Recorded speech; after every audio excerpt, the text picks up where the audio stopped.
नमस्कार, स्वागत आहे आपलं सगळ्यांचं बळ किचन आणि ब्लॉगमध्ये. तर आज आम्ही गेलेलो होतो घटस्कच म्हणतात तर डोंगरातली गुफा बघायला.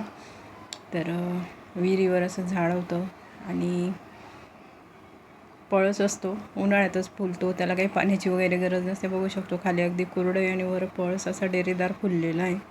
सगळीकडे पळस होते रस्त्याने. खूप छान असं वाटत होतं, सगळीकडे केशरी लाल दिसत होतं. तर आम्ही गेलो होतो घटस्कच म्हणतात तिथे गुफेमध्ये. तर अजिंठा लेणीसारखी इथे लेणी आहे.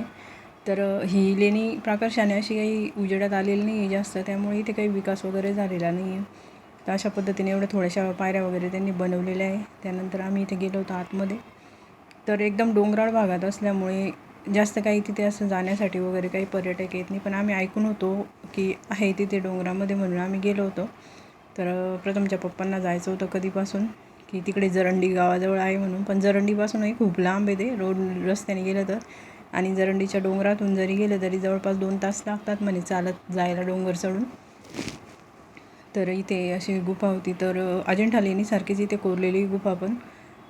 तर खांब वगैरे आहेत मोठे आणि महाराष्ट्र शासनाच्या असं पुरातन खात्यामध्ये येते ही, त्यामुळे इथला विकास काही एवढा झालेला नाही आहे. पण अगदीच 2 ते 3 खोल्या इथे, जास्त काही नाही आहे. त्यामुळे इथे काही कोणी येतही नाही, जास्त जंगलात असल्यामुळे. तर जशी अजिंठा लेणीची गुफा आहे त्याच पद्धतीने इथे बुद्धांना समर्पित अशीच गुफा इथे पण बुद्ध मूर्ती होती.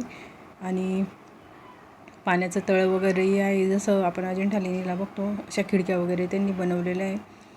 तर मागच्या वेळेस आम्ही अजिंठा लेणीला आपण गेलो होतो, तिथलाही व्हिडिओ आहे चॅनलवर.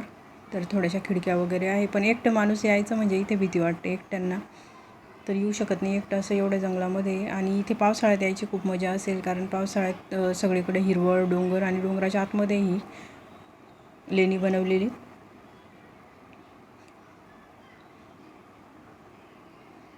बाहेर अशा थोड्याशा खिडक्या वगैरे त्यांनी आता बनवलेल्या आहे, पण तरी पाहिजे तेवढा इथं काही विकास वगैरे झालेला नाही त्यामुळे.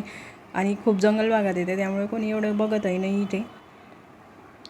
तर इथे लावलेला आहे फलक, बाहेर माहितीपत्र दिलेलं आहे त्यांनी.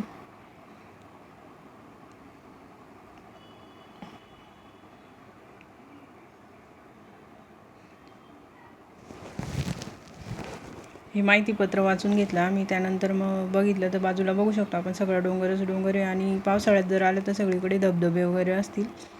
आणि ते समोरही थोडंसं कोरलेलं दिसत होतं, पण ते अपूर्णही वाटतं. तर इथून आम्ही गेलो होतो, भूषण, मी, प्रथमचे पप्पा. तर त्यांना बघायचं होतं कधीपासून आहे की जरंडी गावाजवळ आहे म्हणून, सोयगाव तालुक्यामध्ये. तर तसं आहे ते औरंगाबाद जिल्ह्यामध्ये येते ही लेणी पण. तर बघू शकतो हे इथे धबधबे असतात पावसाळ्यामध्ये, छान वाटतं असं आमचा भूषण सांगत होता. की माझ्या बहिणीचा मुलगा आहे, त्यांनीच नेलं होतं आम्हाला. तो म्हणे रस्त्याने जर चालत गेलं तर खूप वेळ लागतो म्हणे, आणि उन्हाचं शक्य नव्हतं. आम्ही मार्च महिन्यात गेलो होतो. तर इथे पाण्याचं आहे, पाण्याचं त्यांनी सोय वगैरे केलेली असते प्रत्येक गुफेमध्येच, तसं इथे पण आहे. मूर्त्या आहे त्या भग्न झालेल्या आहे, कारण खूप जुनं काम आहे त्यामुळे. आणि इथे एवढी व्यवस्थित सोयही नाही आहे, त्यामुळे म्हणजे बाजूलाच राहिलेले म्हणू शकतो आपण, अशी ही लेणी आहे.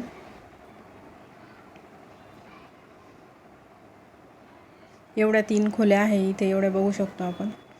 फक्त पावसाळ्यात आपल्याला एक पर्यटन म्हणून, पावसाळ्याची मजा म्हणून इथे छान वाटतं यायला. तर एवढ्या थोड्याशा पायऱ्या आहे चढण्यासाठी पण, आणि उतरण्यासाठी पण थोड्याशा बनवल्या आहे वरवरच. कारण खूपच आम्ही गेलो होतो तर जंगलातून आलो होतो. इथे दगडावर महादेवाची पिंड आहे.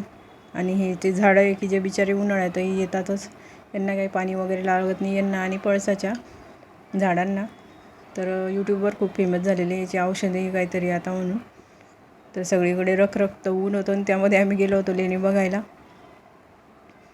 तर इथे सोयगाववरूनही आम्हाला खूप वेळ लागला होता जायला, जवळपास 1 तास लागला होता गाडीवर गेलो होतो तरी. तर सगळीकडे ऊनच ऊन होतं, फक्त पळस बाकी फुललेला होता उन्हाळ्यातहीच तो म्हणतो तुम्ही काहीही करा, मला जेव्हा फुलायचं तेव्हा म्हणजे मी फुलतो. तर असं आम्ही गेलो होतो. तर छान वाटलं, पण पावसाळ्यात खूप मजा येते.